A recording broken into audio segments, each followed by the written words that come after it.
नमस्कार दोस्तों, स्वागत है आप सभी का आपके अपने चैनल सुमित चौधरी पर। दोस्तों, आज जो आपकी क्लास मैं करवाने वाला हूं बहुत ज्यादा इंपॉर्टेंट है, क्योंकि आपके डीएलएड सेकंड सेमेस्टर के एग्जाम आ चुके हैं। सेकंड और फोर्थ के एग्जाम होने वाले हैं। ठीक है, आपको शेड्यूल पता होगा। तो आज जो आपकी क्लास होने वाली है, प्रथम प्रश्न पत्र वर्तमान भारतीय समाज और प्रारंभिक शिक्षा, जो कि आपकी प्रथम पेपर होने वाला है, इसके ऊपर कंप्लीट हम लोग यहाँ पर जो 15 नंबर के आपके ऑब्जेक्टिव आपके एग्जाम में देखने को मिलते हैं, ये जो इंपॉर्टेंट है, जो आपके एग्जाम में 100% यहीं से आने वाले हैं, जो बहुत बार पूछे गए हैं और जो पूछे जा सकते हैं, उनका यहाँ पर संग्रह में लेकर के आपके सामने आया हूं। तो इस वीडियो को लास्ट तक देख लेना, तो आपके यहाँ पर 15 नंबर पूरे पक्के हो जाएंगे। और ये सिर्फ और सिर्फ यहाँ पर 15 नंबर नहीं, बल्कि आपके वन लाइनर में भी काम आने वाले हैं। तो इसलिए क्लास को देर ना करते हुए शुरू करते हैं भाई। क्लास बहुत ज्यादा इंपॉर्टेंट है। तो जिन लोगों ने अभी तक वीडियो को लाइक नहीं किया भाई, वीडियो को लाइक कर देना और शेयर कर देना अपने दोस्तों में, क्योंकि क्लास बहुत ज्यादा इंपॉर्टेंट है। और जो लोग चैनल के ऊपर नए हैं भाई, चैनल को सब्सक्राइब कर लेना, क्योंकि आपके सेकंड सेमेस्टर की तैयारी यहाँ पर करवाई जाएगी। और अगले 10 दिन में किस तरीके से आपको पढ़ना है और पढ़ करके अच्छा स्कोर कैसे करना है, सारी चीजें यहीं पर आपको बताई जाएंगी। तो बेहतरीन ढंग से हम लोग यहाँ पर तैयारी करने वाले हैं। तो भैया वीडियो को लाइक कर देना, शेयर कर देना, और चैनल पर नए हैं तो चैनल को भैया सभी लोग सब्सक्राइब कर लेना। चलो देर ना करते हुए शुरू करते हैं। पहले सवाल की तरफ हम लोग बढ़ते हैं। आपका पहला सवाल यहाँ पर स्क्रीन के ऊपर है। जल्दी से बताओ इसका सही जवाब क्या हो जाएगा। बताओ भाई, जल्दी से बताओ। दिवा स्वप्न की अगर हम बात करें, ये पुस्तक बहुत ज्यादा इंपॉर्टेंट है, क्योंकि यहाँ पर इससे रिलेटेड आपके एग्जाम में काफी बार पूछा गया है और काफी बार रिपीटेड भी चीजें होती हैं। तो दिवा स्वप्न की अगर हम बात करें, दिवा स्वप्न पुस्तक के लेखक कौन है, तो इसकी अगर हम बात करें तो गिजू भाई बधेका। गिजू भाई बधेका आपका राइट आंसर हो जाएगा। बहुत ज्यादा इंपॉर्टेंट है, आपके एग्जाम में हर बार पूछा जाता है, लगभग पूछा ही जाता है। ठीक है, अगला सवाल क्या कह रहा है, निम्नलिखित में से कौन सी अनौपचारिक शिक्षा की विशेषता है। अनौपचारिक शिक्षा की विशेषता है, स्थान निश्चित नहीं होता है, स्वतंत्र होती है, या फिर समय निश्चित नहीं होता, या फिर उपयुक्त सभी। बताओ, स्थान भी निश्चित नहीं है, समय भी निश्चित नहीं है, स्वतंत्र होती है, और आपका फोर्थ ऑप्शन है उपयुक्त सभी। तो पहली बात तो ये आपको पता होना चाहिए कि अनौपचारिक शिक्षा होती क्या है। बताओ, अनौपचारिक शिक्षा क्या होती है। सभी लोग बताएंगे भाई, अनौपचारिक शिक्षा क्या होती है। चलो बताओ भाई। देखो, एक होती है औपचारिक शिक्षा और एक होती है अनौपचारिक शिक्षा। तो पहले हम लोग बात करेंगे औपचारिक शिक्षा क्या होती है। भाई, औपचारिक शिक्षा, इसको आप ऐसे समझो, औपचारिक शिक्षा की अगर हम बात करें तो औपचारिक शिक्षा आपकी स्कूल में होती है, जहां पर जहां पर आपका टाइम भी फिक्स होता है, जहां पर आपका टाइम भी फिक्स होता है। ठीक, एक प्लेस, जगह भी आपकी निश्चित होती है। तो हम ये कहें कि औपचारिक शिक्षा जो होती है हमारी, वो कहाँ पर होती है, स्कूल में होती है। तो औपचारिक शिक्षा कहाँ होती है, स्कूल में। लेकिन क्वेश्चन पूछ रहा है आपसे अनौपचारिक शिक्षा। अनौपचारिक शिक्षा आप ऐसे कहो, स्कूल जाने से पहले जो आप अर्जित करते हैं, जो आप शिक्षा लेते हैं, तो ये आप कह सकते हैं कि घर और समाज में जो अर्जित की जाती है, जो शिक्षा ली जाती है, उसे कहा जाता है अनौपचारिक, जिसकी ना तो निश्चित स्थान नहीं होता है और आपका समय भी निश्चित नहीं होता है, स्वतंत्र होती है, आप कभी भी सीख सकते हैं, जरूरी नहीं है कि किसी के अकॉर्डिंग आपको सीखना पड़े, स्वतंत्र होती है। तो यहाँ पर right answer option number D हो जाएगा। समझ में आया, ऑप्शन नंबर डी हो जाएगा यहाँ पर। चलो भाई, अगला देखते हैं भाई। अगला सवाल, संविधान में किस भाषा को राजभाषा का दर्जा मिला है, ये आपको बताना है मेरे भाई। बताओ, आपके एग्जाम में पूछा जाता है, जल्दी से बताओ भाई कमेंट करके। चलो भाई, जल्दी से बताओ। राजभाषा की बात करें तो किसको मिला है, हिंदी को मिला है राजभाषा का दर्जा। हिंदी क्या है हमारी, राजभाषा है। चलो भाई, आगे बढ़ते हैं। अगला सवाल है आपके स्क्रीन के ऊपर, शिक्षा एक त्रिमुखी प्रक्रिया है, ट्राइपोलर का सिद्धांत। हम अगर बात करते हैं ट्राइपोलर ट्राइपोलर ट्राइपोलर का सिद्धांत किसने दिया था, ये आपको बताना भाई, जल्दी से बताओ। ट्राइपोलर का सिद्धांत, शिक्षा एक त्रिमुखी प्रक्रिया है, किसने कहा था। बताओ, किसने कहा था मेरे भाई, जल्दी बताओ। जल्दी बताओ। इसका राइट आंसर आपका सी हो जाएगा। तो सी मैं आपको बता देता हूं, जॉन डीवी। जॉन डीवी हो जाएंगे ट्राइपोलर की। और अगर हम बात करें बाइपोलर की, अगर आपसे द्विध्रुवी पूछा जाए, है ना, द्विध्रुवी पूछा जाए, बाइपोलर का सिद्धांत किसने दिया था, तो आपको याद रखना है एडम हो जाएगा। क्या हो जाएगा? एडम। एडम। एडम ऐसे रखो, एडम। ठीक है, समझ में आया? चलो भाई आगे बढ़ते हैं। अगला सवाल आपके सामने है, शिक्षा एक शब्द का शाब्दिक अर्थ है। शिक्षा शब्द का शाब्दिक अर्थ क्या है? अंतर्निहित शक्तियों का विकास करना, या बहिर्मुखी शक्तियों का विकास, या फिर शारीरिक विकास करना, या उपयुक्त में से कोई नहीं। बताओ शिक्षा का शाब्दिक अर्थ क्या है? शिक्षा, आप थोड़ा सा दिमाग लगाओगे, शिक्षा हम क्यों अर्जित करते हैं, तो आपको यहाँ पर इसका सही जवाब मिल जाएगा। बताइए मेरे भाई, इसका सही जवाब क्या हो जाएगा? चलो बताओ। अंतर्निहित शक्तियों का विकास करना, अंतर्निहित शक्तियों का विकास करना, या बहिर्मुखी शक्तियों का विकास करना, शारीरिक विकास करना। बताओ। चलो बताओ भाई, सभी लोग कमेंट करेंगे भाई, सभी लोग कमेंट करेंगे।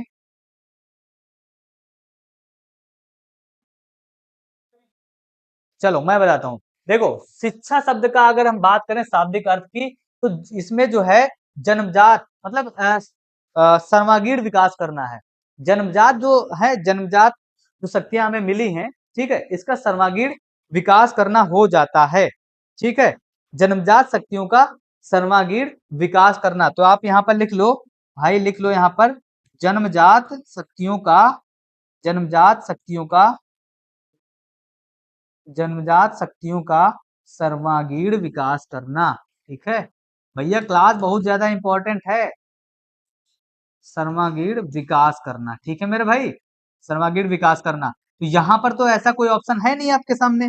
जब यहाँ पर आपके सामने ऐसा कोई ऑप्शन है ही नहीं, तो आपका यहाँ पर सही कोई होगा ही नहीं, इसलिए आपका राइट आंसर उपयुक्त में से कोई नहीं हो जाएगा। समझ में आया मेरे भाई? बताओ समझ में आ रहा है या फिर नहीं? ठीक है भैया, आपके 15 नंबर यहीं से पक्के हो जाएंगे। ये सिर्फ और सिर्फ ऑब्जेक्टिव क्वेश्चन नहीं, वन लाइनर भी आपके कंप्लीट कर देंगे यहाँ पर। ठीक है मेरे भाई, चलो आगे बढ़े। अब जब हम आगे बढ़ते हैं, दूरवर्ती शिक्षा को कहते हैं पत्राचार शिक्षा, स्वतंत्र अध्ययन, या फिर दूरस्थ शिक्षा, या फिर उपयुक्त सभी।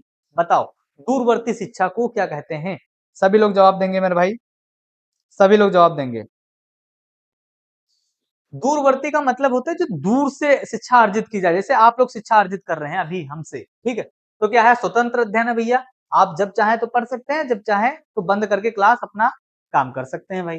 पत्राचार शिक्षा और दूरस्थ शिक्षा, ठीक है, तो आपका right answer option number D हो जाएगा।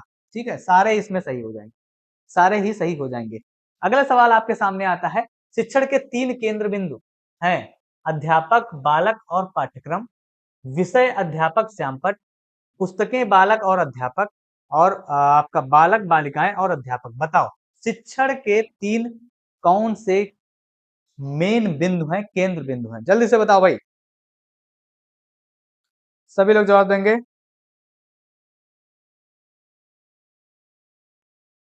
चलो आपको पता है अध्यापक, बालक और पाठ्यक्रम, आपका राइट आंसर ऑप्शन नंबर 1 हो जाएगा। लेकिन थोड़ा सा समझ लेते हैं, हम अगर बात करें तो जॉन डीवी, अगर हम बात करें जॉन डीवी, ठीक है, जॉन डीवी की अगर हम बात करें, तो इन्होंने कहा था, ट्राइपोलर का सिद्धांत दिया था भाई।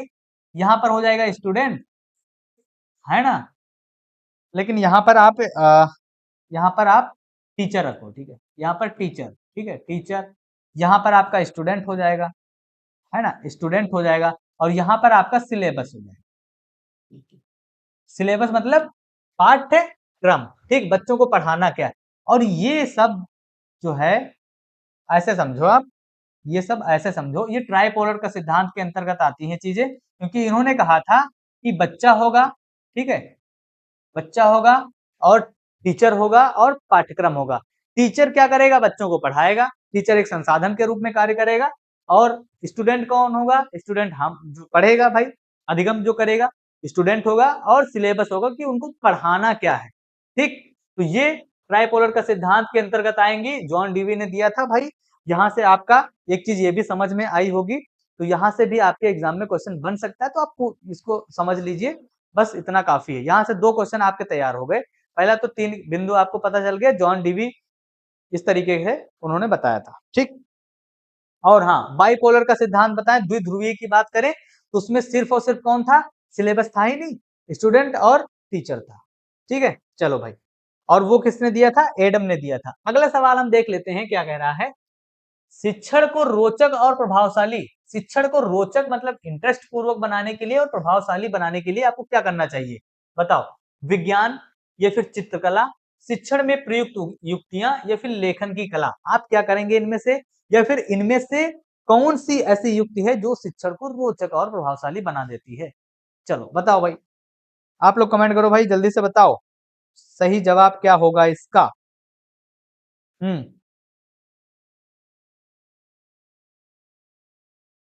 देखो, चित्रकला की अगर बात करें तो ठीक है कुछ हद तक, विज्ञान ठीक है मान लेते हैं, लेकिन विज्ञान उतना रोचक नहीं बना पाएगी जितना शिक्षण में। शिक्षण का मतलब क्या है, लर्निंग में, लर्निंग मतलब हो जाएगा आपका अधिगम। तो हम ये कहें कि अधिगम को रुचिपूर्वक बनाने के लिए आप मतलब क्या प्रयुक्त होगा, जो तो युक्तियां, युक्तियां का मतलब है आपका मेथड हो जाएंगे, मेथड या फिर तरीके, आप यहां पर लिखो तरीके, है ना, या उपकरण, या आप ऐसे कहो उपकरण, है ना। अब यहाँ पर हमने उपकरण इसलिए लिख दिया, उपकरण का मतलब ये है कि अगर मान लो कोई बच्चा देख करके नहीं पढ़ पा रहा है, तो भाई उसे ऑडियो विजुअल एड्स मतलब सुनाई भी दे, उससे पढ़ाओ, ऐसी युक्तियां प्रदान करो। कोई दे मतलब ऐसे बोर्ड पर नहीं पढ़ पा रहा है तो उसको पिक्चर दिखा दो। तो इस तरीके से आप उपकरण यूज करिए, जिस भी तरीके से बच्चा सीख पाए उस तरीके से आपको सिखाना है, तो हो जाएगा आपका रोचक और प्रभावशाली तरीका। तो आपका राइट आंसर ऑप्शन नंबर 3 हो जाएगा। अगला सवाल आपके सामने है, शिक्षा एक प्रक्रिया है जिसके द्वारा बालक अपनी जन्मजात शक्तियों जन्मजात शक्तियों को अभिव्यक्त करता है, यह कथन किसने कहा था। जन्मजात शक्तियों को अभिव्यक्त करता है, ये किसने कहा था, ये आपको बताना है मेरे भाई, बताओ ये किसने कहा था, बताओ ये किसने कहा था। आपके एग्जाम में पूछा जाता भाई, हो सकता है आपके एग्जाम में आ भी जाए, बहुत बड़ी बात नहीं। तो ये कहा था फ्रोबेल ने, फ्रोबेल ने कहा था कि जो है, क्या कहा था भाई, बालक अपनी जन्मजात शक्तियों का अभिव्यक्त करता है। अभिव्यक्त करना क्या होता है भाई, समझ लो जिनको अभिव्यक्त करना, जन्मजात शक्तियों का अभिव्यक्त करना मतलब दूसरे जो सामने व्यक्ति हैं उनको बताना, अपने विचार अपने थॉट, है ना, प्रस्तुत करना, प्रस्तुत करना। अब प्रस्तुत करना क्या, प्रस्तुत करना के अंतर्गत क्या आ जाएगा, विचार, है ना, विचार आ जाएंगे आप, ऐसे कहो। अभिव्यक्त करना का मतलब यही होता है कि मैं अगर कोई भी चीज आपको बता पा रहा हूँ तो मैं अभिव्यक्त कर रहा हूँ, मैं आपको अपनी जो थिंकिंग है मैं वो आपको बता पा रहा हूँ, तो वो अभिव्यक्त करना हो जाएगा, ठीक है। समझ पा रहे हो, ये सिर्फ ऑब्जेक्टिव नहीं, यहाँ पर आपके वन लाइनर भी कंप्लीट हो जाएंगे, इसलिए परेशान नहीं होना, बस इस क्लास को कंप्लीट कर लेना मेरे भाई, सभी लोग इस क्लास को कर लेंगे, ठीक। चलो आगे बढ़ते हैं, बहुत ज्यादा मदद मिलेगी आपको इससे। मारिया, यहाँ पर मारिया है, मोरिया लिखा है, हालांकि मारिया मोरिया आपको कहीं पर किसी भी तरीके से आपको देखने को मिल सकता है, ठीक। अब ये भारत कब आई थी ये आपको बताना है, बताओ भाई, सभी लोग बताएंगे, चलो जल्दी से बताओ, भारत कब आई थी भाई, भारत कब आई थी, भारत आई थी कब, 1939 में ये भारत आई थी। चलो भाई, याद रखना, रट लेना, जैसे भी याद रहे वैसे याद रहे भाई, एग्जाम में गलत नहीं हो, क्योंकि एग्जाम में अगर 15 नंबर वाले गलत हो जाते हैं ना भाई, बहुत दुख होता है, क्योंकि 15 नंबर ही आपके डिसाइड कर देते हैं कि आपका स्कोर क्या रहने वाला है। बाकी के तो आप जो थ्योरी वाले होते हैं, जो बड़े बड़े क्वेश्चन होते हैं लॉन्ग में जो आते हैं, मतलब है ना, जो मतलब शॉर्ट आते हैं, हालांकि इसमें लॉन्ग बहुत ज्यादा बड़े नहीं आते हैं, ऑब्जेक्टिव आते हैं, वेरी शॉर्ट और फिर शॉर्ट। तो जो शॉर्ट आते हैं, ठीक, कंपैरिजन टू अदर क्वेश्चन, वो तो लॉन्ग ही होंगे, तो उसमें तो सभी कोई लिख लेता है, उसमें नंबर भी आपको जितने मिलने होते हैं उतने ही मिलेंगे भाई, ठीक, फुल में फुल नहीं मिलते हैं। तो इनमें इनमें आपको फुल में फुल नंबर मिल सकते हैं और मिलते भी हैं भाई, फुल में फुल नंबर मिलेंगे, तो इसलिए इस पर ज्यादा फोकस करना है। क्वेश्चन है, जनसंख्या शिक्षा में सबसे अधिक उत्तरदायित्व है किसका है, अभिभावकों का, शिक्षकों का, या फिर समाज का, या फिर राष्ट्र, बताओ सही जवाब क्या होगा मेरे भाई, सही जवाब क्या हो जाएगा। सभी लोग जवाब देंगे, सबसे ज्यादा अगर हम बात करें जनसंख्या शिक्षा में सबसे अधिक उत्तरदायित्व, तो अगर हम बात करें शिक्षकों का, जो हम लोग पढ़ाते हैं, तो हम लोगों का ये दायित्व जनसंख्या शिक्षा में सबसे बड़ा जो दायित्व है वो शिक्षकों का होता है। ठीक, क्योंकि शिक्षकों का काम क्या होता है भाई? शिक्षकों का काम होता है पढ़ाना। ठीक, चलो भाई आगे बढ़ते हैं।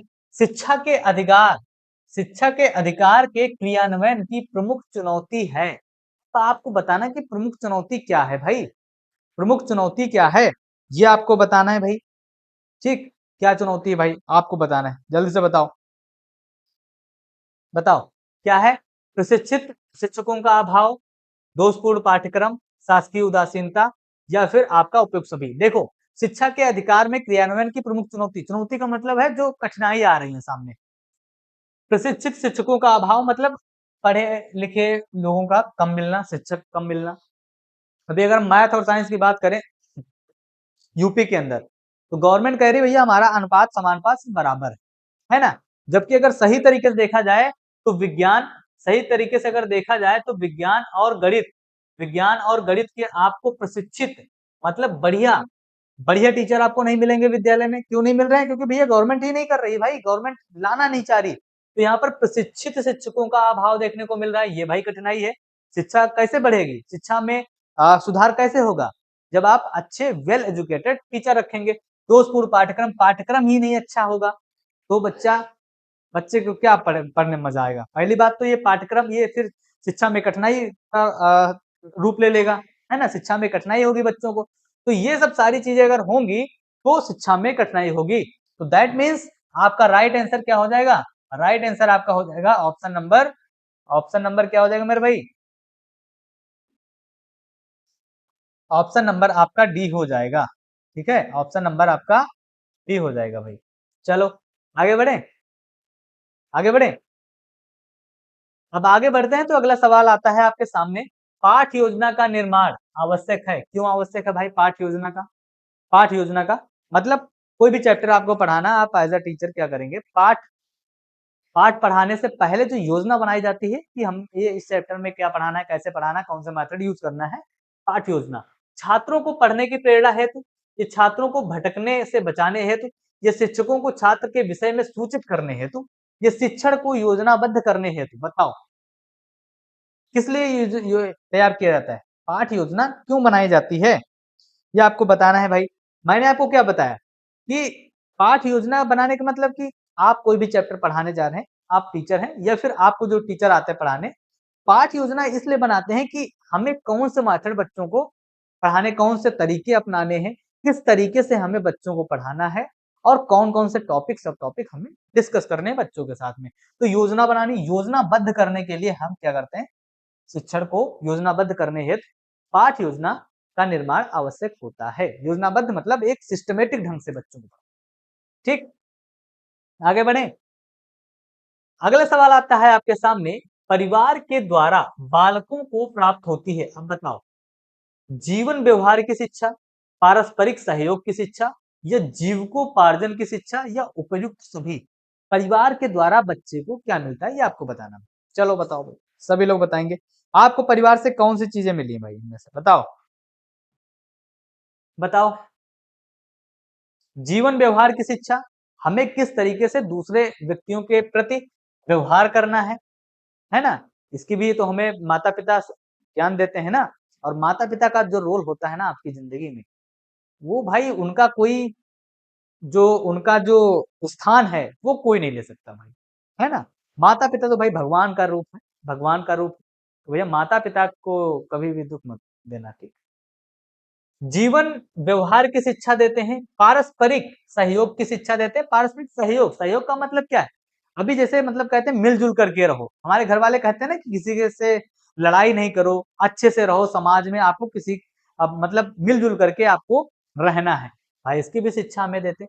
जीविकोपार्जन मतलब आपको मतलब जीवन यापन कैसे चलाना है, उसकी भी शिक्षा तो देते हैं हमारे माँ बाप, है ना, माता पिता। तो आपका right answer option number D हो जाएगा, सारे इसमें सही है। राइट आंसर आपका ऑप्शन नंबर डी हो जाएगा। यहाँ पर मैं मिटा देता हूँ, कुछ लोग कहेंगे सर इसमें तो चारों सही है, चारों लगा के आएंगे क्या? नहीं, आपका right answer option number D हो जाएगा मेरे। ठीक है, चलो आगे बढ़ते हैं, अगला सवाल देखते हैं। वैदिक कालीन गुरुकुल, वैदिक कालीन गुरुकुल शिक्षा किस जीवन दर्शन पर आधारित है? जो वैदिक काल में जो शिक्षा थी, वैदिक काल में शिक्षा कहाँ मिलती थी भाई? गुरुकुल में शिक्षा मिलती थी। तो जो वहां पर जो शिक्षा मिलती थी वो जीवन दर्शन, कौन से जीवन दर्शन पर आधारित है? क्या वो प्रकृतिवाद की बात करता है, या फिर समाजवाद की बात करता है, या फिर आदर्शवाद, या फिर व्यवहारवाद? अब आपको बताना भाई क्या इसमें से सही हो जाएगा। चलो भाई बताओ, सभी लोग बताइए मेरे भाई। हम्म, बहुत बढ़िया, आप लोग जवाब दे रहे हैं भाई, ऑप्शन नंबर बी, आदर्शवाद। बहुत बढ़िया, आदर्शवाद आपका यहाँ पर सही हो जाएगा। आगे बढ़े, अगला सवाल है, आदर्शवाद का श्रेष्ठ योगदान। अब देखो, आदर्शवाद इससे पहले आया, वैदिक काल में जो गुरुकुल थे वहां पर किस प्रकार का जीवन दर्शन इनमें से देखने को मिला? तो आदर्शवाद मिला। तो आदर्शवाद का श्रेष्ठ योगदान किस क्षेत्र में है, ये आपको बताना है भाई।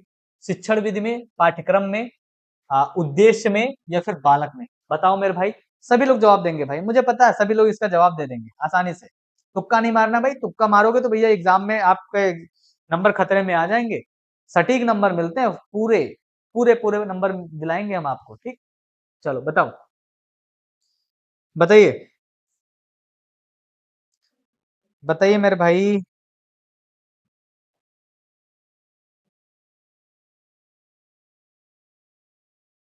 चलो बताओ भाई।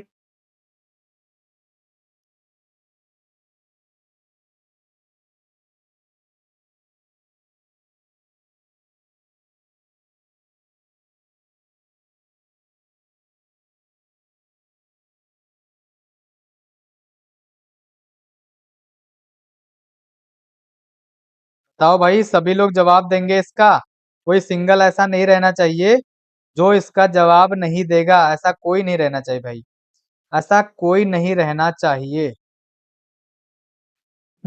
बताओ, चलो बताओ भाई। यहां पर अगर मैं बात करूं, आदर्शवाद का जो क्षेत्र है इसका योगदान उद्देश्य में, उद्देश्य में भाई लगाना, शिक्षा में नहीं, उद्देश्य। ठीक, शिक्षण विधि में नहीं, उद्देश्य में। कि ठीक, राम मूर्ति समिति 1990, राम मूर्ति समिति क्यों गठित हुई थी?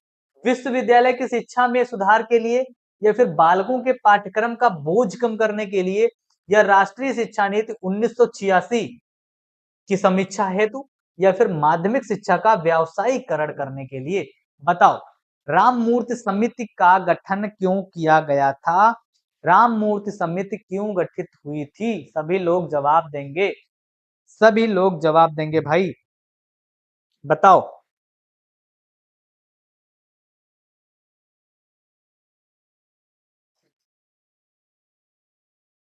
देखो, अगर मैं राम मूर्ति समिति की बात करूं तो राष्ट्रीय शिक्षा नीति एनईपी, एनईपी दो 1986 की समीक्षा है, तो मतलब जांच करने हेतु राम मूर्ति समिति बनाई गई थी। तो आपका राइट आंसर एक ही हो जाएगा, option number C. Option number C will be right answer. Radhakrishnan आयोग की संस्तुतियां संबंधित थी किससे? उच्च शिक्षा से, प्राथमिक शिक्षा से, या माध्यमिक शिक्षा से, या फिर तकनीकी शिक्षा से? बताओ, सही जवाब क्या हो जाएगा इसका? चलो बताओ, सभी लोग जवाब देंगे भाई। बताओ।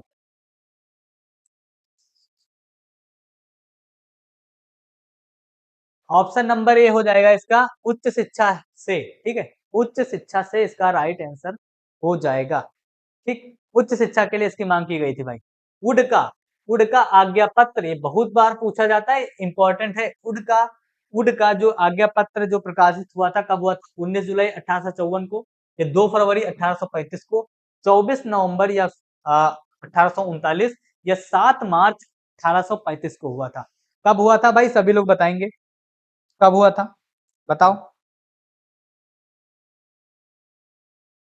बताओ, कब हुआ था?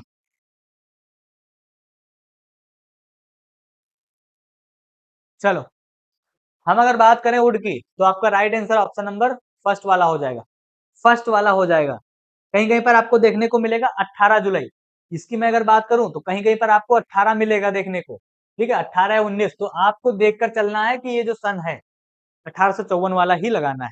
ठीक, 1854 वाला ही लगाना है। अगला सवाल आपके सामने, राष्ट्रीय महिला शिक्षा समिति, राष्ट्रीय महिला शिक्षा समिति 1958 की अध्यक्ष कौन थी, बताओ। सभी लोग जवाब देंगे भाई, जल्दी से जल्दी, जल्दी जल्दी करना है अपन लोग को, बताओ। सभी लोग जवाब देंगे। इसका राइट आंसर हो जाएगा Durgabai Deshmukh, right answer option number B. चलो डीएलएड के मेरे शेर और शेरनियों, चलो ब्रेल लिपि द्वारा शिक्षा प्रदान की जाती है किसको, गूंगों को, अंधों को या बहरों को, इनमें से कोई नहीं, बताओ। ब्रेल लिपि से किसको शिक्षा दी जाती है मेरे भाई, सभी लोग बताएंगे। ब्रेल लिपि से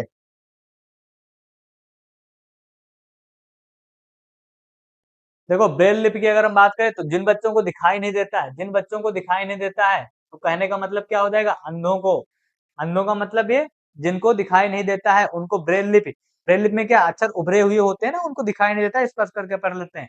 ठीक है, अगला देखते हैं, उत्तर प्रदेश में जिला प्राथमिक शिक्षा का कार्यक्रम प्रारंभ की गई थी, कब किया गया था, 65-66 में या 90-91, 97-98 या 2000 में, बताओ। सभी लोग जवाब देंगे भाई, बहुत ज्यादा इंपॉर्टेंट क्वेश्चन है। यहाँ पर जो भी आपको क्वेश्चन कराए जा रहे हैं भाई, आपके एग्जाम के पॉइंट ऑफ व्यू से बहुत ज्यादा इंपॉर्टेंट है, वही क्वेश्चन मैं लेकर के आया हूँ जो आपके एग्जाम में आने की संभावना 110% है।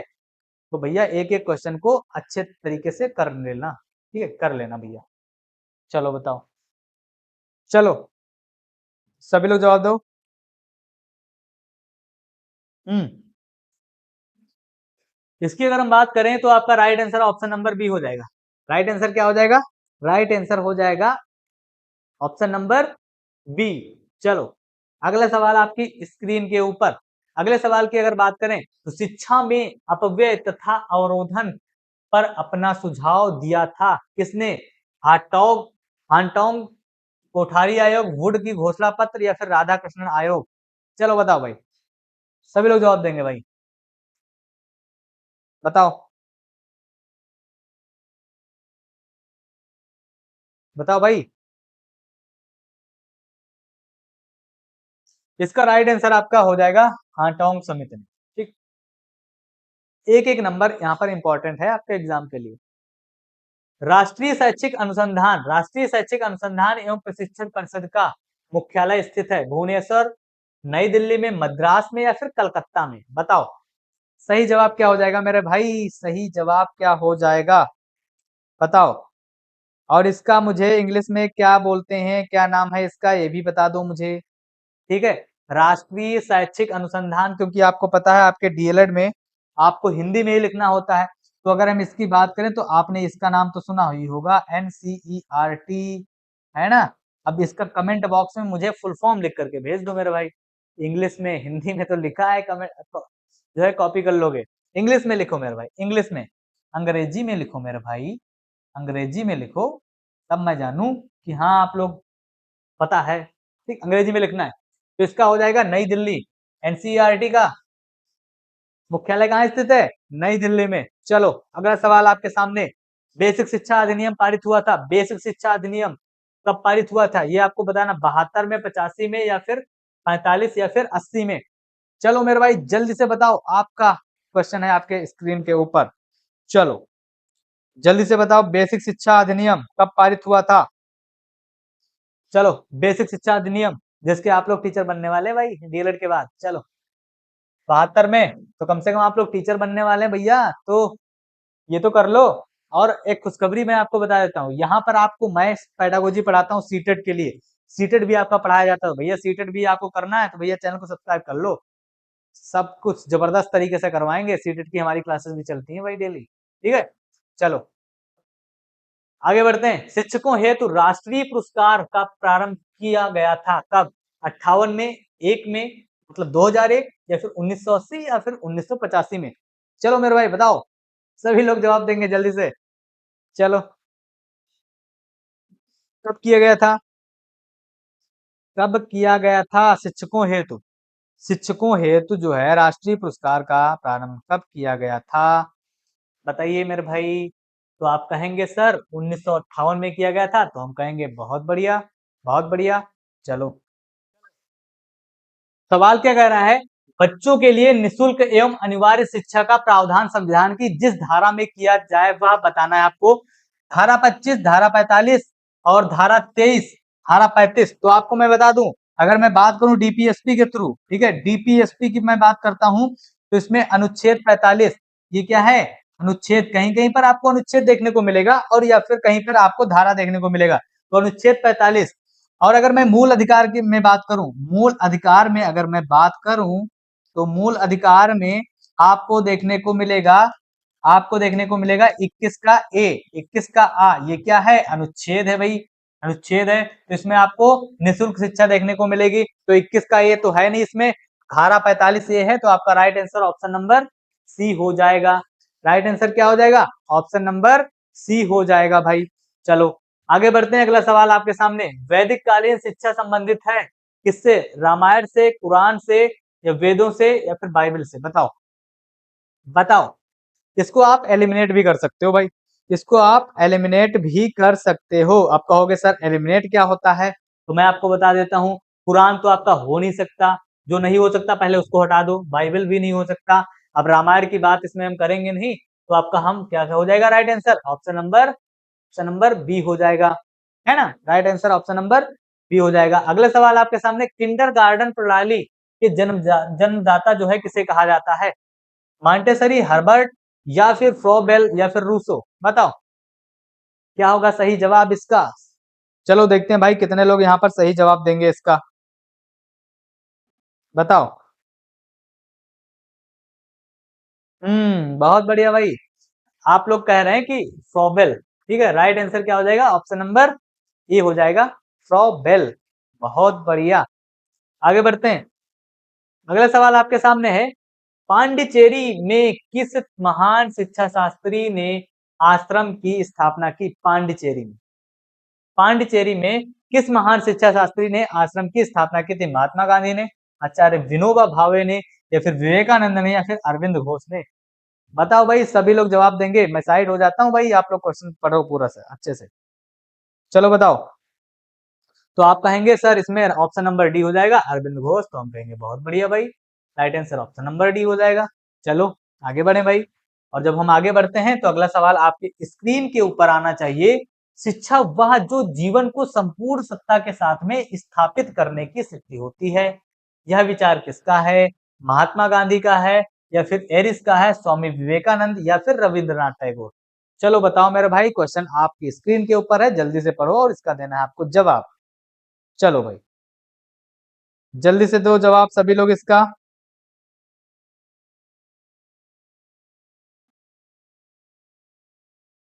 सभी लोग जवाब देंगे भाई, सभी लोग जवाब देंगे, चलो जल्दी जल्दी बताओ भाई, देर नहीं करते यार। बहुत बढ़िया, और लोग बताओ।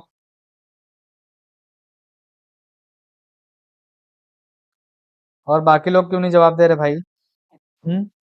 बताओ, चलो ठीक है भाई। ऑप्शन नंबर सी आप लोग कह रहे हैं रविंद्रनाथ टैगोर, तो हम कहेंगे ठीक है भाई, आप कह रहे हो तो भाई मैं कौन होता हूँ मना करने वाले, है कि नहीं। चलो अगले सवाल है आपकी स्क्रीन के ऊपर, गिजुभाई बधेका द्वारा लिखित पुस्तक, मैंने कहा था भाई गिजुभाई बधेका बहुत ज्यादा इंपॉर्टेंट है, इनकी कौन सी है, दिवा स्वप्न, दिवा स्वप्न, ठीक है। इनकी एक पुस्तक और है, आपको आपके एग्जाम में पूछी जाती है, दिवा स्वप्न। यहाँ पर दिवा स्वप्न की बात नहीं कर रहा भाई, दिवा स्वप्न नहीं, यहाँ पर इनकी दूसरी पुस्तक की बात कर रहा है। पहली एक पुस्तक ये भी याद रखना, दिवा दिवा स्वप्न। अगली क्या है यहाँ पर, घास कैपिटल, मतलब व्यास कैपिटल, या फिर discovery of India, my experimental experiments with truth. अरे क्या लिखा भाई, प्राथमिक शाला में शिक्षा, भाषा शिक्षा, ठीक है। मतलब उसका जो है उच्चारण लिख देते हैं यार इंग्लिश में, बताओ। इंग्लिश हो तो यार आसानी से पढ़ लो। बताओ भाई इसका क्या जवाब हो जाएगा, गिजू भाई बधेगा की, हाँ बताओ। इनका हो जाएगा भाई दिवा स्वप्न, तो आपको याद ही रखना है, और right answer option number D, प्राथमिक शाला में भाषा शिक्षा, right answer option number D हो जाएगा। इनकी एक ये भी पुस्तक है भाई, ये भी याद रखना, दिवा स्वप्न, ये भी पूछी जाती है आपके एग्जाम में, बहुत ज्यादा पूछी गई है भाई, ठीक। चलो अगला हम देखते हैं, पाठशाला पाठशाला को बाग, शिक्षा को पौधा, मतलब पाठशाला को बाग और शिक्षा को पौधा व शिक्षक को माली किसने कहा था? Froebel, Montessori, Rousseau, John Dewey. किसने कहा था भाई? बताओ, सब पूरा कन्वर्ट करके रख दिया, बगीचा बना दिया यहाँ पर तो। चलो बताओ। तो आप कहेंगे सर यहाँ पर लगा दो ऑप्शन नंबर ए, तो हम कहेंगे भाई ठीक है लगा देते हैं ऑप्शन नंबर ए। फ्रॉबेल लगा दिया मैंने, फ्रॉबेल लगा दिया, है ना। चलो अगले सवाल की तरफ बढ़े भाई। तो अगला सवाल आपके सामने आता है, शिक्षा का प्रमुख उद्देश्य क्या है? मानसिक विकास, सर्वांगीण विकास, शारीरिक विकास, सामाजिक विकास। बताओ, थोड़ा सा दिमाग लगाना है भाई, बहुत जबरदस्त क्वेश्चन है ये। शिक्षा का प्रमुख उद्देश्य क्या है भाई? शिक्षा का प्रमुख उद्देश्य क्या है? बताओ क्या हो जाएगा? शिक्षा का प्रमुख उद्देश्य क्या हो जाएगा? मानसिक विकास भी करना होता है, शारीरिक और सामाजिक, सब पूरा विकास करना, मतलब हमें कहें कि सर्वांगीण विकास करना है। तो अगर हम सर्वांगीण विकास की बात करेंगे तो इसके अंतर्गत सारे ही आ जाएंगे, तो राइट आंसर आपका ऑप्शन नंबर सी हो जाएगा। सर्वांगीण विकास में ही सारे आपके मानसिक, सामाजिक और ये सब शारीरिक आ जाएगा। ठीक, आगे बढ़े। आगे बढ़ते हैं भाई। तो अगला सवाल आपके सामने आता है, शिक्षक द्वारा छात्रों में राष्ट्रीय सद्भावना का विकास किया जा सकता है। राष्ट्रीय सद्भावना का विकास किया जा सकता है कैसे? दंड देकर, पुस्तकों को पढ़ाकर, शिक्षकों द्वारा स्वयं इसका अमल करके, या फिर समझा करके। बताओ कैसे किया जा सकता है भाई? सभी लोग जवाब देंगे मेरे भाई, सभी लोग इसका जवाब देंगे।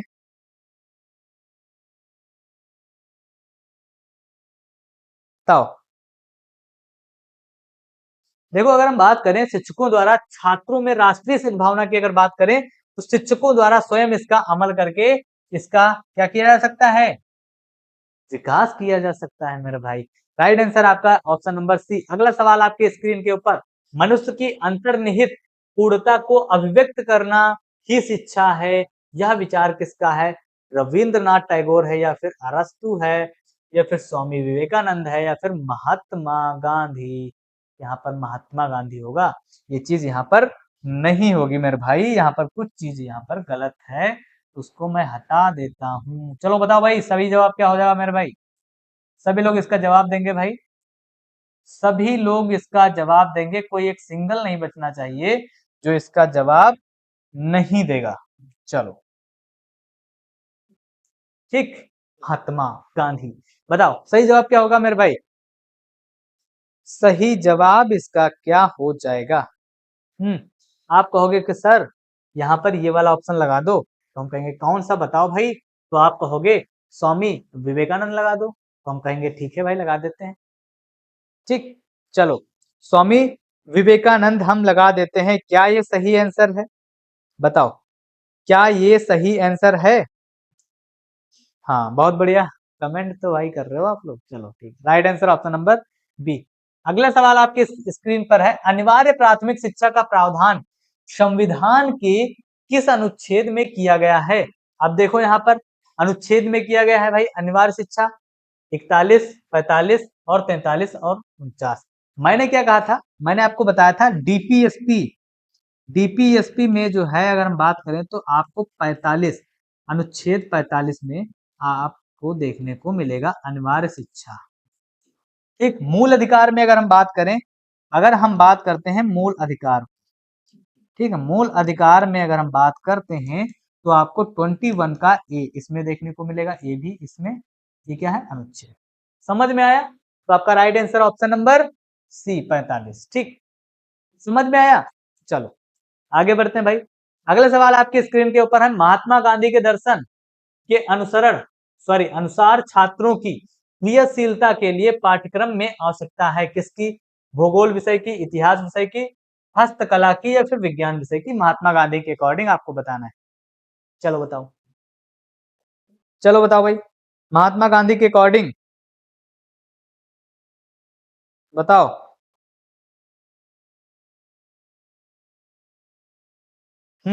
बढ़िया बढ़िया, कमेंट करो भाई, सही कमेंट कर रहे हो। चलो जो लोग बता रहे भाई कहेंगे सर ऑप्शन नंबर बी लगा दो, हस्तकला विषय, तो हमने कहा ठीक है भाई लगा देते हैं, क्या ही दिक्कत। ऑप्शन नंबर बी आपका राइट आंसर हो जाएगा। अगला सवाल आपके सामने, शिक्षा में प्रयोजनवादी शिक्षा होती है अध्यापक केंद्रित, पाठ्यक्रम केंद्रित या फिर विषय केंद्रित, अनुभव केंद्रित? बताओ। शिक्षा में प्रयोजनवादी शिक्षा होती है। सभी लोग जवाब देंगे भाई, बताओ। तो आप कहेंगे सर एक्सपीरियंस, अनुभव द्वारा। हम कहेंगे ठीक है भाई। और एक चीज मैं आपको बता दूं भाई, टेलीग्राम चैनल ज्वाइन कर लेना। टेलीग्राम चैनल ज्वाइन कर लेना, वहां पर आपको पीडीएफ मिलेगी इसकी, जो आप पढ़ रहे हो इसकी आपको कंप्लीट पीडीएफ मैं प्रोवाइड करा दूंगा भाई। ठीक, कंप्लीट मैं प्रोवाइड करा दूंगा पीडीएफ। जो भी यहाँ पर आप पढ़ेंगे, जो भी आप लोग यहाँ पर पढ़ रहे हैं क्वेश्चन, इनका हम एक्सप्लेनेशन के साथ में आपको पीडीएफ दे देंगे। इससे भी ज्यादा और कुछ चाहिए? बताओ, इससे भी ज्यादा और कुछ चाहिए? मैं आपको पीडीएफ दे दूंगा। वर्तमान भारतीय समाज, इसके मैं पीडीएफ दे दूंगा भाई। ठीक, टेंशन नहीं लेना है आपको, अच्छे तरीके से पढ़ाई करवा देंगे हम यहाँ पर 10 दिन में। 10 दिन अगर आप हमारे साथ में लग करके मेहनत कर लेंगे, आपके 90% कहीं नहीं गए, आपके 90% कहीं नहीं गए भाई, कहीं जाएंगे ही नहीं भाई। पता है ना हमको तरीका, क्योंकि हमने भी इसी तरीके से एक टाइम पे तैयारी करी थी, तो मुझे पता है कि तरीका आपको क्या बताना है, कैसे पढ़ाना है। डीएलएड कोई हवा थोड़ी ना है ना, पास हो जाओगे सभी लोग। चलो आगे बढ़ते हैं भाई, अच्छे नंबर से पास हो गए। शिक्षा में निस्पंदन सिद्धांत किसने दिया था? हंटर ने दिया था, या फिर मैकाले, फ्रांसिस ने, या फिर वुड ने? बताओ। सभी लोग इसका जवाब देंगे मेरे भाई, सभी लोग इसका जवाब देंगे। निस्पंदन, बताओ। अगर हम निस्पंदन की बात कर रहे हैं मेरे भाई, तो निस्पंदन किसके अकॉर्डिंग भाई, किसने सिद्धांत दिया था? तो हम इसके बात करेंगे ऑप्शन नंबर बी, मैकाले हो जाएंगे, लॉर्ड मैकाले। ठीक, right answer option number B. अगला सवाल आपके स्क्रीन के ऊपर, ऐसी शिक्षा जिसमें किसी निश्चित समय पाठ्यक्रम विद्यालय की आवश्यकता नहीं होती है। इस तरीके का आपके एग्जाम में क्वेश्चन आ चुका है भाई। अनौपचारिक शिक्षा या फिर औपचारिक मतलब औपचारिक शिक्षा या फिर अनौपचारिक शिक्षा, वैकल्पिक शिक्षा, सत्य शिक्षा, इनको तो आप ऐसे ही कट कर दो, इनका कोई मतलब है नहीं। आपका राइट इनमें से आंसर होगा। अब या तो अनौपचारिक या फिर औपचारिक। तो औपचारिक शिक्षा आपकी कहाँ दी जाती है? औपचारिक शिक्षा आपको दी जाती है स्कूल में। और आपको पता है, आपसे अगर मैं पूछूं तो स्कूल में आपको पता है कि हम टाइम पर नहीं पहुंचते थे, तो टाइम पर नहीं पहुंचते थे सर तो मारते थे, है ना, हाथ ऐसे करो, मार खाओ, मुर्गा बन जाओ, इस तरीके से सजा मिलती थी, है ना। टाइम तो वहां पर टाइम फिक्स था, आपकी जगह भी निश्चित थी, भैया पढ़ाई करना तो स्कूल में हमारी एक क्लास निश्चित थी, वहीं पर जाकर के हमें पढ़ाई करनी है। तो औपचारिक क्या हो जाती है स्कूल के अंतर्गत, तो ये भी गलत हो जाएगी। अनौपचारिक जो हम घर और समाज में सीखते हैं, ये हम कहाँ अर्जित करते हैं भाई? घर और समाज में। ऐसा तो कहीं है नहीं कि अगर हम कोई भी चीजें जो अर्जित कर रहे हैं भाई, वो हमारे घर में एक जगह पर कोने में, है ना, बालकनी में ही सिखाई जाएंगी चीजें। कोई कुछ ज्ञान बता रहा है, कुछ सिखा रहा है, तो ऐसा तो है नहीं कि दरवाजे के पड़ोस में हमें वहां पर खड़े होकर के ऐसे अर्जित करना है, ऐसा तो नहीं होता ना। तो इसलिए आपका right answer option number C हो जाएगा। यहाँ पर कोई जगह निश्चित नहीं होती, कोई टाइम निश्चित नहीं होते, तो आपका right answer option number C हो जाएगा मेरे भाई। आगे हम अगर बढ़े, तो अगला हमारा सवाल आता है आपकी स्क्रीन के ऊपर, सीखने के स्वतंत्रता एवं निरंतरता आवश्यक है, यह विचार किसका है? आपको वर्तमान भारतीय समाज, जो ये आपका सब्जेक्ट है, इसमें आपको सिद्धांत देखने को मिलेंगे, विचार देखने को मिलेंगे, और योजनाएं देखने को मिलेंगी। ठीक, तो फ्रॉबेल का है, डाल्टन का है, या फिर आपका हल का है, या फिर सिम्पसन का है? बताओ भाई, इसका सही जवाब क्या हो जाएगा? सही जवाब क्या हो जाएगा? बताओ। चलो बहुत बढ़िया, आप लोग कमेंट भाई कर रहे हैं, ऑप्शन नंबर ए हो जाएगा, फ्रॉबेल। क्या हो जाएगा? फ्रॉबेल के अनुसार। ठीक, आगे बढ़े। अगला सवाल आपके स्क्रीन पर, बौद्ध शिक्षा का प्रमुख केंद्र। बौद्ध शिक्षा की अगर हम बात करें, तो बौद्ध शिक्षा आप सुनते ही आपको दिमाग लगा लेना है नालंदा। नालंदा कहाँ पर है भाई? बिहार में है। नालंदा कहाँ पर है? बिहार में है, बिहार। ठीक, दिमाग लगा लेना है, बौद्ध शिक्षा। ठीक है, आगे बढ़े भाई। चलो आगे बढ़ते हैं भाई। अगला सवाल आपके स्क्रीन पर, सभी धर्मों के प्रति सहनशील अध्ययन को प्रोत्साहित करने का सुझाव किसने दिया? वर्धा योजना, कोठारी आयोग, या फिर कामत योजना, या फिर राधा कृष्णन योजना जो होती? बताओ। सभी धर्मों के प्रति सहनशील अध्ययन को प्रोत्साहित करने का सुझाव किसने दिया? बताइए मेरे भाई। बताएंगे, सभी लोग जवाब देंगे इसका भाई, क्या राइट आंसर हो जाएगा? तो आप कहेंगे सर कोठारी योजना, right answer option number C हो जाएगा यहाँ पर। ठीक है, राइट आंसर क्या हो जाएगा? Right answer option number C हो जाएगा। अगला सवाल आपकी स्क्रीन के ऊपर, जॉन डीवी द्वारा लिखित पुस्तक, अब देखो जॉन डीवी द्वारा लिखित पुस्तक आ गई, द रिपब्लिक, दास कैपिटल, सी मार्क, डेमोक्रेसी एंड एजुकेशन। बताओ, जॉन डीवी, जॉन डीवी द्वारा लिखित पुस्तक। चलो, तो आप लोग बता रहे हैं भाई ऑप्शन नंबर डी हो जाएगा भाई। जिन लोगों को नहीं पता मैं बता देता हूँ भाई, option number D, democracy and education, ये किसके द्वारा? जॉन डीवी के द्वारा। जॉन डीवी ने ट्राइपोलर का सिद्धांत दिया था भाई, ये भी याद रखना, ट्राइपोलर, ट्राइपोलर, इसको हिंदी में बोलते हैं त्रिध्रुवीय। क्या बोलते हैं? त्रिध्रुवीय, त्रिध्रुवीय, ये भी याद रखना भाई, भूलना नहीं है आपको, याद रखना मेरे भाई। चलो आगे बढ़ते हैं। अगला सवाल आपका आता है, हमें उस शिक्षा की आवश्यकता है जिसके द्वारा चरित्र का निर्माण होता है। चरित्र का निर्माण होगा भाई, चरित्र का निर्माण, मस्तिष्क की शक्ति बढ़ती है, बुद्धि का विकास होता है और मनुष्य अपने पैरों पर खड़ा हो सकता है। शिक्षा संबंधी उक्त विचार किसके द्वारा दिए गए थे? अरस्तु के द्वारा, स्वामी विवेकानंद, रविन्द्रनाथ टैगोर, महात्मा गांधी के द्वारा। बताओ किसके द्वारा कहे गए थे ये सब? सभी लोग जवाब देंगे भाई, किसके द्वारा ये जवाब, किसके द्वारा ये कहा गया था? सभी लोग जवाब देंगे भाई।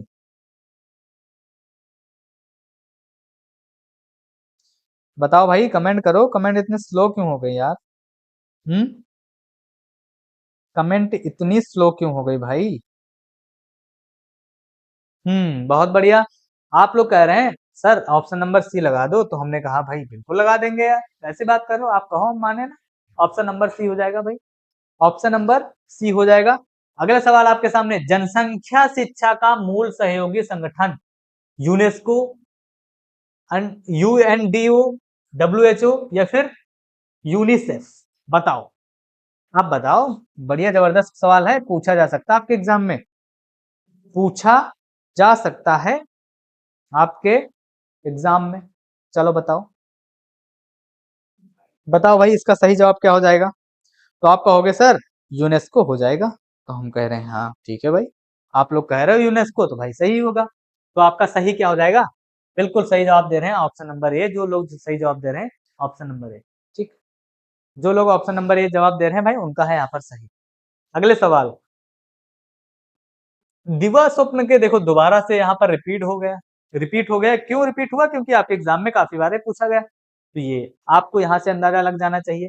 महात्मा गांधी भी नहीं है, आपके राधा कृष्णन भी नहीं, आपके गिजू भाई बधेका। भाई ये क्वेश्चन, इनसे रिलेटेड आपके एग्जाम में एक क्वेश्चन बनेगा भाई, याद रखना, एक पुस्तक इनकी जरूर पूछी जाएगी भाई, गिजू भाई बधेका। ठीक, आगे बढ़ते हैं। पाली भाषा शिक्षा का माध्यम थी, वैदिक कालीन शिक्षा, मुस्लिम कालीन, बौद्ध कालीन या फिर मध्यकालीन? बताओ, पाली भाषा, पाली भाषा, बताओ जल्दी से बताओ भाई, पाली भाषा, पाली भाषा, ऑप्शन नंबर क्या हो जाएगा? बौद्ध कालीन, right answer option number B, B will be right answer. ठीक, चलो अगला सवाल आपके सामने, मुदालियर आयोग संबंधित है किससे? प्राथमिक शिक्षा से, विश्वविद्यालय शिक्षा से, माध्यमिक शिक्षा से, उपयुक्त सभी से? बताओ, मुदालियर आयोग, सभी लोग बताओ भाई, जल्दी जल्दी बताओगे तो फिर आगे हम लोग ज्यादा क्वेश्चन कर पाएंगे। ऑप्शन नंबर क्या कह रहे हो भाई? कोई ए बता रहा, कोई बी बता रहा? नहीं भाई, ऑप्शन नंबर बी, माध्यमिक शिक्षा, माध्यमिक शिक्षा आपका right answer option number B हो जाएगा। ठीक, right answer option number B. अगला सवाल कहाँ है भाई? अगला सवाल है आपके स्क्रीन पर, सच्ची शिक्षा वह है जो व्यक्ति के अंदर प्रस्फुटित होती है, प्रस्फुटित होती है और अंतर्निहित शक्तियों की अभिव्यक्ति है। यह कथन किसका है? बताओ भाई, यह कथन किसका है? जल्दी जल्दी बताओ भाई, जल्दी जल्दी बताइए मेरे भाई, जल्दी बताओ। इसका सही जवाब हो जाएगा आपका right answer option number B, right answer option number B हो जाएगा। चलो आगे बढ़ते हैं। आधुनिक शिक्षा का जन्मदाता माना जाता है किसको? मैकाले, चार्ल्स ग्रांट को, या फिर विलियम हंटर को, चार्ल्स वुड को? बताओ भाई, बताइए क्या हो जाएगा इसका सही जवाब? चलो बताओ भाई। हम्म, जी बताइए। कमेंट कर रहे हैं कुछ लोग ऑप्शन नंबर सी, बाकी जो ऑप्शन नंबर सी को छोड़ करके कमेंट कर रहे हैं भाई उनका गलत हो जाएगा, उनका यहाँ पर गलत हो जाएगा। अगला सवाल आपके सामने, किंडरगार्टन से अभिप्राय किससे? बच्चों का घर, बाल उद्यान, बच्चों का खेल का मैदान, या फिर बच्चों का कमरा? बताओ, एलिमिनेट करो भाई, एलिमिनेट कर दो। हम्म, किंडरगार्टन, गार्डन से आपको क्या दिमाग लगाना है कि उद्यान होगा मतलब बच्चों के खेलने का होगा, और बच्चों की बात की जा रही भाई तो बाल हो जाएगा। ठीक, बाल उद्यान। ठीक, बच्चों का खेल का मैदान नहीं, बाल उद्यान। बाल उद्यान मतलब छोटे बच्चे, बच्चे बच्चे में तो सारे बच्चे आ जाएंगे भाई, सभी बच्चे, बड़े हो या छोटे हो। बाल का मतलब छोटे बच्चे, उद्यान मतलब छोटे बच्चों का उद्यान, है ना? तो right answer option number C हो जाएगा। अगला सवाल, गिजू भाई शिक्षा को मानते थे पाठचर्या केंद्रित, बाल केंद्रित, या फिर शिक्षक केंद्रित, समाज केंद्रित? बताओ, गिजू भाई बधेका क्या मानते थे शिक्षा को, ये आपको बताना है। क्या हो जाएगा इसका सही जवाब? हाँ, ये बात करते थे भाई बाल केंद्रित। बाल केंद्रित में क्या होता है? बाल केंद्रित में क्या होता है? बच्चों के हित के लिए होती है सारी चीजें, बच्चा सेंटर में होता है। टीचर एक फैसिलिटेटर का काम होता है, टीचर का काम क्या होता है? बच्चे को मार्गदर्शन देना, सही मार्गदर्शन देना, और बच्चे के हित में सारी चीजें होंगी। बच्चे का अलगाव नहीं कोई करेगा, बच्चे का लेबलिंग नहीं कर सकता, बच्चे के नुकसान की कोई भी चीज यहाँ पर पॉसिबल नहीं होगी भाई। ठीक, जहां पर बच्चा क्या होगा, यहाँ पर बच्चा, आपको ध्यान रखना, बच्चा क्या होगा? सक्रिय होगा, बच्चा सक्रिय होगा, बच्चा सक्रिय होगा। ठीक, चलो अगला सवाल आपके स्क्रीन पर, महिला सामख्या आयोजना कब से लागू हुई थी? बताओ, 92 में हुई थी, 88, या फिर 95, या फिर 1989? बताओ भाई, पढ़ लो भाई, सभी लोग सही से पढ़ लो, बताओ। तो आप कहोगे सर इसमें से हम बता देते हैं, तो आप बताओ भाई, जल्दी से बताओ, सभी लोग जवाब देंगे भाई। तो इसका राइट आंसर बताओ, ऑप्शन नंबर डी हो जाएगा। जिन लोगों ने चुना है ऑप्शन नंबर डी, उनका है यहाँ पर सही। अगला सवाल आपकी स्क्रीन पर, मूल्य वह है जो मानव इच्छाओं की तुष्टि कर सके, यह कथन किसका है? Parsons, Parsons, Mahatma Gandhi, Carney, या फिर अर्बन? बताओ, सही जवाब इसका बताना है भाई, सही जवाब क्या हो जाएगा? बताओ। इसका तो आप लोग गलत कर रहे हो भाई, ऑप्शन नंबर डी हो जाएगा, अर्बन ने। ठीक है, कुछ सवाल आप गलत कर रहे हो भाई। चलो आगे बढ़ते हैं, अगला सवाल आपकी स्क्रीन पर, अगला सवाल आपकी स्क्रीन के ऊपर, स्वच्छ ऊर्जा संसाधन है, स्वच्छ ऊर्जा संसाधन है किसका? सौर ऊर्जा, कोयला, पेट्रोलियम, प्राकृतिक गैस? कौन सा इसमें से जो संसाधन, ऊर्जा का संसाधन है ना, वो एनर्जी का, बताओ कौन सा होगा इसमें से स्वच्छ? बताओ, सभी लोग जवाब देंगे भाई, जिनमें किसी प्रकार की आपको मिलावट नहीं मिलेगी। राइट आंसर ऑप्शन नंबर ए, आप लोग जवाब दे रहे हैं, right answer option number A हो जाएगा। बहुत बढ़िया, अगला सवाल देखें, अगले सवाल की तरफ बढ़ेंगे भाई, जल्दी जल्दी करेंगे क्योंकि टाइम ज्यादा है नहीं। अगला सवाल देखते हैं, भारतीय संविधान के किस अनुच्छेद के अंतर्गत 14 वर्ष मतलब 6 से 14 वर्ष के बच्चों की निःशुल्क एवं अनिवार्य शिक्षा का प्रावधान या अधिकार प्राप्त है?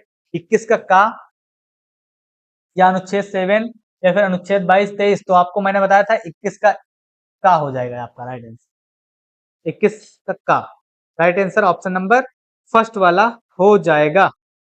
ठीक, चलो आगे बढ़ते हैं, अगला सवाल आपके सामने, आदर्शवाद के अनुसार शिक्षा का उद्देश्य क्या है? कमेंट करो जल्दी से बताओ भाई, आदर्शवाद शिक्षा का उद्देश्य बताओ, सभी लोग जवाब दो भाई, इसका उद्देश्य क्या होता है? आत्मानुभूति, right answer option number A हो जाएगा भाई, राइट आंसर ऑप्शन नंबर ए।